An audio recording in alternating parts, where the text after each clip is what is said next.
The crystalline halls of the Galactic High Council had witnessed many historic moments, but none quite like this. David Chen stood in the center of the amphitheater, his worn Earth Federation uniform a stark contrast to the gleaming bioluminescent robes of the assembled delegates. In his arms he cradled something that made even the most hardened alien diplomats shift uncomfortably in their hovering seats. A Zephyrian child, no more than 6 cycles old, trembling with terror. Mino Takeshi, Earth's youngest ambassador at 28, watched from the observation deck as the scene unfolded below. Her dark eyes tracked every movement, every subtle shift in the alien delegates' postures. She had been instrumental in getting David here, convincing the council to allow this unprecedented demonstration. Now, as she observed the rigid silence that had fallen over the chamber, she wondered if she had made a terrible mistake. The Zephyrian child, Keth was his name, whimpered softly, his iridescent blue skin flickering with patches of frightened yellow. His large compound eyes darted frantically around the imposing chamber, taking in the towering forms of beings from across the galaxy. The poor creature had been orphaned when his colony ship suffered catastrophic failure 3 sectors away. Rescue ships had arrived too late to save his parents, but Keth had survived, traumatized and alone. "Honored delegates," David began, his voice carrying clearly through the chamber's acoustic enhancement field.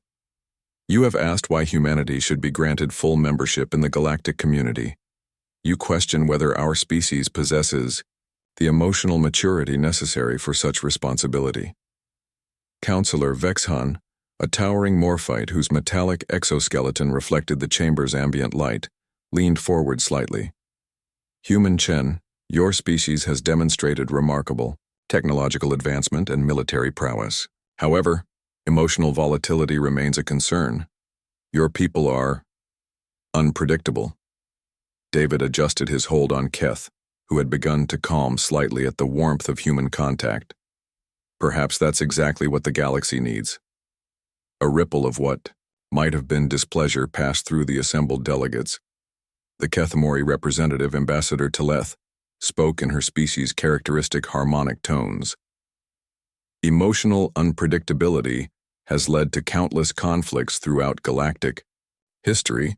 The Zephyrian Wars, the collapse of the Third Hegemony, all began with species acting on emotion rather than logic." "And yet," Mino interjected, stepping forward to the edge of the observation deck, "emotion also drives compassion.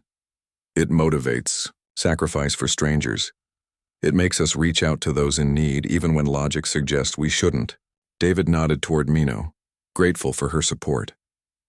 "When we received the distress call from the Zephyrian colony ship, our fleet was already engaged in a critical supply run to the Outer Rim. Logic dictated that we continue our mission. The delay would mean shortages that could affect thousands. But we didn't hesitate. We turned around." The child in David's arms made a soft chittering sound, and David responded instinctively, humming a low, soothing tune his mother had sung to him decades ago on Earth.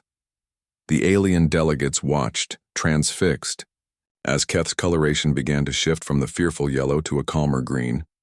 "The Zephyrian evacuation protocols are quite specific," noted Counselor Vexhan, his mechanical voice betraying no emotion. "Adults first, then adolescents, then children based on age and social ranking. It is efficient.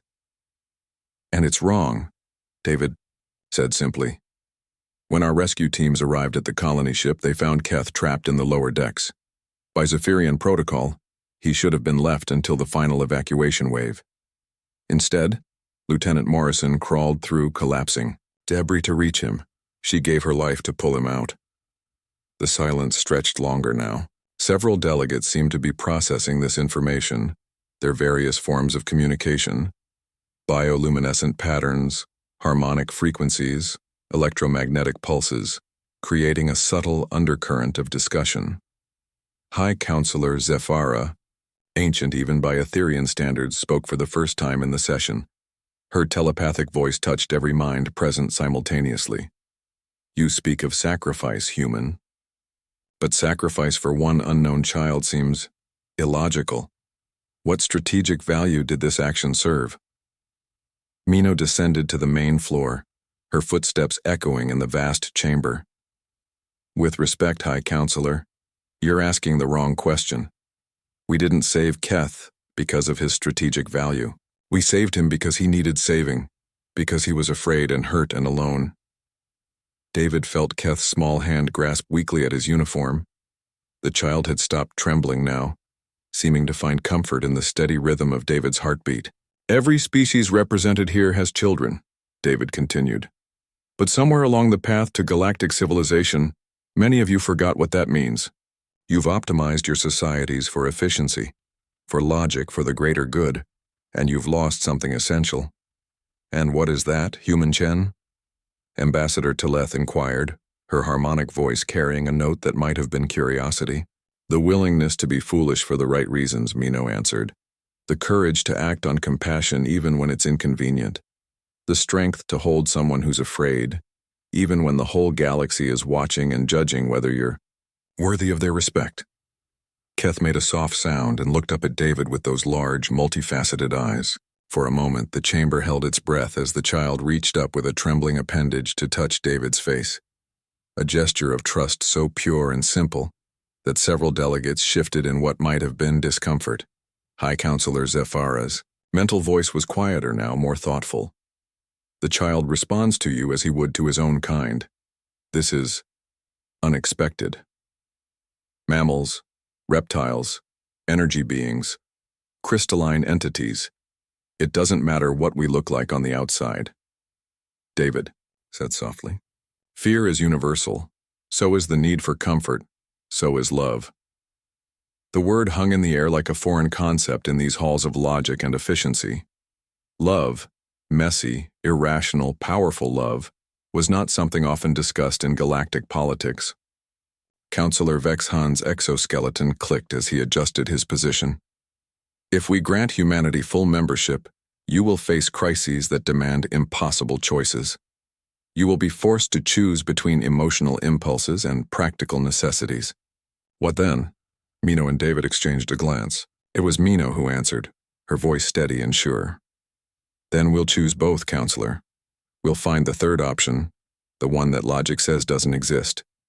We'll hold the child and save the colony. We'll sacrifice for strangers and somehow make it work, because that's what humans do. We refuse to accept that compassion and practicality are mutually exclusive. David looked down at Keth, who had fallen asleep in his arms, finally feeling safe after cycles of terror and loss. The galaxy has achieved unprecedented peace and prosperity under the current system. But prosperity without compassion is just sophisticated indifference. Maybe it's time for a little human foolishness. The voting was silent, conducted through quantum-encrypted channels that prevented any delegate from knowing how others voted until all decisions were recorded. When the results appeared on the central display, even Mino felt her breath catch. Unanimous. For the first time in galactic history, a species had been admitted to full membership, not despite their emotional nature, but because of it. As the EAB delegates began to file out, many paused to observe David still holding the sleeping Zephyrian child, and something in their alien expression suggested they were remembering what they had forgotten long ago. The galaxy was about to become a more interesting place.